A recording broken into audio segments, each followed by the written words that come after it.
జరిగిన సార్వత్రిక ఎన్నికల్లో ప్రజలు ఇచ్చిన తీర్పుని గౌరవిస్తూ స్వాగతిస్తున్నాము. మరి అదేవిధంగా నూతనంగా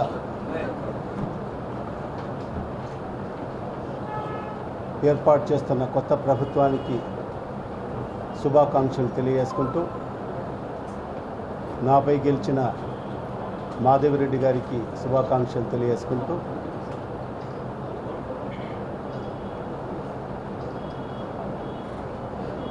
నా కడప నియోజకవర్గ వైఎస్ఆర్ కాంగ్రెస్ పార్టీ నాయకులకు, కార్యకర్తలకు, వైఎస్ఆర్ కుటుంబ సభ్యులకు, జగనన్న అభిమానులకు,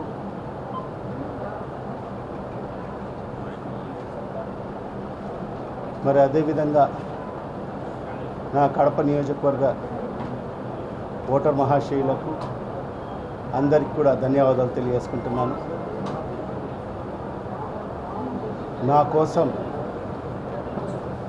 రాత్రింపవళ్ళు ఆహార్నిశలు కష్టపడి నా గెలుపు కోసం ప్రయత్నించిన ప్రతి నాయకునికి, ప్రతి కార్యకర్తకు, నాయకురాళ్లకు అందరికి కూడా కృతజ్ఞతలు తెలియజేసుకుంటున్నాను.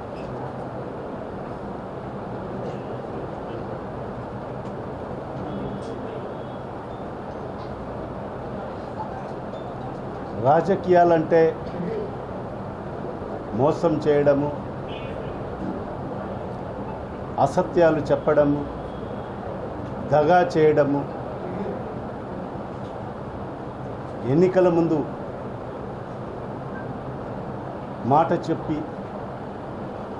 అధికారంలోకి వచ్చిన తర్వాత ఆ ప్రజల్ని వంచడము, మోసం చేయడము అనేది రాజకీయాలని చెప్పి మేమందరం కూడా భావించడం జరిగింది. కానీ మా నాయకుడు శ్రీ వైఎస్ జగన్మోహన్ రెడ్డి గారు ముఖ్యమంత్రి అయిన తర్వాత రాజకీయాలంటే మోసం కాదు, రాజకీయం అంటే దగా చేయడం కాదు, రాజకీయం అంటే అసత్యాలు చెప్పడం కాదు, రాజకీయం అంటే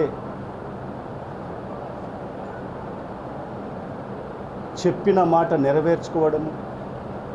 మరి ఈరోజు వైఎస్ఆర్ కాంగ్రెస్ పార్టీ అనేది పోరాటంతో పుట్టిన పార్టీ. ఆనాడు ఆ మహానేత దివంగత ముఖ్యమంత్రి డాక్టర్ వైఎస్ రాజశేఖర రెడ్డి గారి మరణాంతరం మరి ఏ రకంగా వైఎస్ కుటుంబాన్ని అనగదొక్కాలి అనే ఆలోచనలో భాగంగా మరి ఏ రకంగా ఆ కుటుంబాన్ని ఇబ్బంది పెట్టిన పరిస్థితి మనందరికీ కూడా తెలిసిన విషయం. మరి ఎలాంటి తప్పు ఎరగని, ఎలాంటి తప్పు చేయని మా నాయకుడైన శ్రీ వైఎస్ జగన్మోహన్ రెడ్డి గారికి అక్రమ కేసులు బనాయించి మరి ఏ రకంగా 16 నెలల పాటు జైల్లో వేశారో కూడా మనందరికీ కూడా తెలిసిన విషయం. మరి 16 నెలలు జైల్లో ఉన్నా కూడా ఎక్కడ మొక్కబోని ధైర్యంతో మరి ముందుకు వెళ్ళడం జరిగింది. మరి ఆ స్ఫూర్తితోనే మేము ముందుకెళ్తాం. ఇద్దరితో ప్రారంభమైన వైఎస్ఆర్ కాంగ్రెస్ పార్టీ 151 స్థానాలలో గెలుచుకొని 5 ఏళ్ళు ఒక మంచి పరిపాలన ఈ రాష్ట్ర ప్రజలకు అందించడం జరిగింది. మరి అదే మొక్కుబోని ధైర్యంతో ముందుకెళ్తాం. మరి 2014 నుంచి 19 వరకు ప్రతిపక్షంలో ఉండి కూడా ప్రజల గొంతుగా పనిచేయడం జరిగింది. మరి అదే కాకుండా 2005లో నేను ప్రత్యక్ష రాజకీయాల్లో రావడం జరిగింది. ఒక కార్పొరేటర్గా మరి ఆనాడు రాజశేఖర రెడ్డి గారు అవకాశం ఇవ్వడం జరిగింది.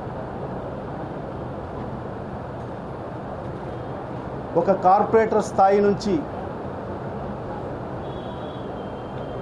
2014లో ఎమ్మెల్యేగా జగన్మోహన్ రెడ్డి గారు అవకాశం ఇస్తే మరి ఈ కడప నియోజకవర్గ ప్రజలందరూ కూడా నన్ను ఆదరించడం జరిగింది, అభిమానించడం జరిగింది. తమ గుండెల్లో పెట్టుకొని కడప రాజకీయ చరిత్రలో ఏ నాయకునికి కూడా ఇవ్వనటువంటి మెజారిటీతో నన్ను గెలిపించడం జరిగింది. మరి అదే తరహాలో 2019లో కూడా కడప నియోజకవర్గ ప్రజలు మరొక్కసారి నన్ను ఆదరించి అభిమానించి తమ గుండెల్లో పెట్టుకొని 2014 కన్నా మిన్నగా మెజారిటీతో గెలిపించడం జరిగింది.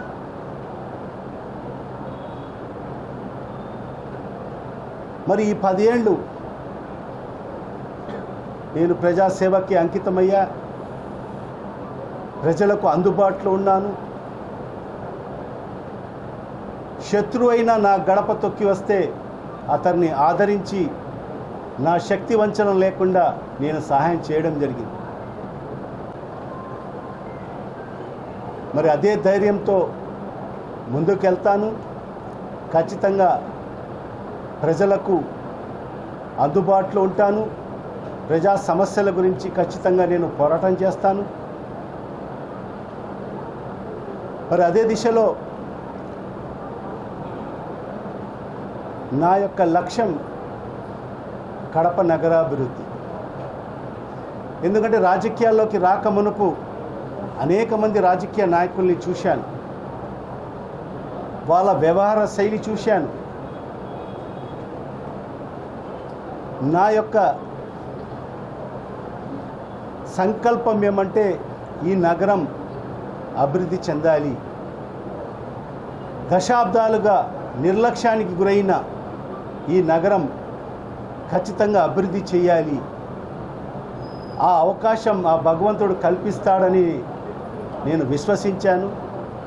మరి ఆ దిశలోనే 2019లో ప్రజలందరూ కూడా ఆశీర్వదించి దీవించి వైఎస్ఆర్ కాంగ్రెస్ పార్టీని ఆదరించడం జరిగింది. తద్వారా జగన్మోహన్ రెడ్డి గారు ముఖ్యమంత్రి అయిన తర్వాత మరి ఈ కడప నగరాభివృద్ధి కోసం అహర్నిశలు శ్రమపడ్డాను. ఎప్పుడు జరిగినటువంటి అభివృద్ధిని కోవిడ్ వచ్చినా కూడా ఆ కోవిడ్ కాలాన్ని పక్కన పెట్టి మిగతా సమయంలో మరి ఈ కడప నగరాభివృద్ధి కోసం అహర్నిశలు కృషి చేశాను.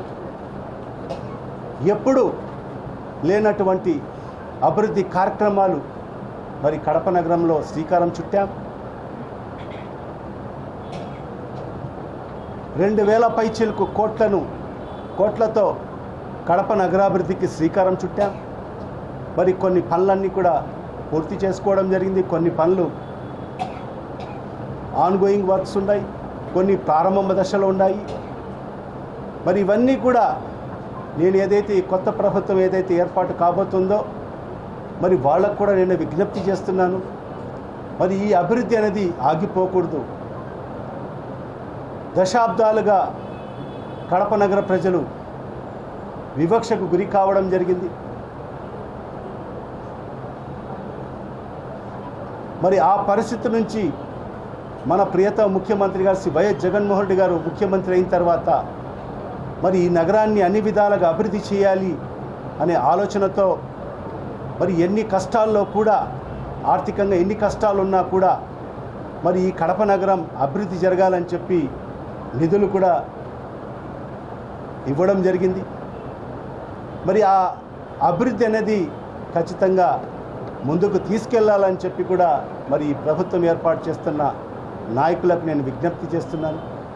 మరి ఆ దిశలోనే మా పోరాటాలు కూడా ఉంటాయి. ఖచ్చితంగా ఈ నగరాన్ని ఒక మంచి నగరంగా తీర్చిదిద్దేంత వరకు కూడా ఈ ప్రభుత్వం చేయకపోతే కూడా మేము ఖచ్చితంగా దానికోసం ఎందాకైనా కూడా పోరాటం చేస్తామని చెప్పి కూడా ఈ సందర్భంగా తెలియజేసుకుంటున్నాం.